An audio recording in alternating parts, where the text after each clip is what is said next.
Hi అండి అందరికీ ఉగాది పండుగ శుభాకాంక్షలు. యు అంటే ఉత్సాహం, జి అంటే గౌరవం, ఏ అంటే ఆనందం, డి అంటే ధనం, ఐ అంటే ఐశ్వర్యం. ఇవన్నీ కలపోసుకొని మీలో ఎప్పుడు ఎల్లప్పుడూ ఉండాలని మనస్ఫూర్తిగా కోరుకుంటూ శ్రీ పరభావ నామ సంవత్సర ఉగాది శుభాకాంక్షలు. హ్యాపీ ఉగాది. ఇంకా ఈ రోజు స్పెషల్స్ అయితే ఎక్కువగా చేయలేదు. ఇంకా పాయసం చేశాను, ఇంకా వేప పువ్వుతో ప్రసాదం, ఇంకా అంతే.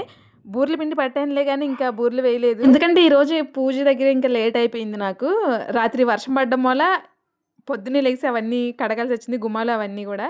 అందుకని లేట్ అయిపోయింది. లేదంటే నైట్ ముగ్గు వేసి పెట్టేసుకునేదాన్ని. ఈరోజు మార్నింగ్ అవన్నీ చేయడం వల్ల కొంచెం లేట్ అయింది.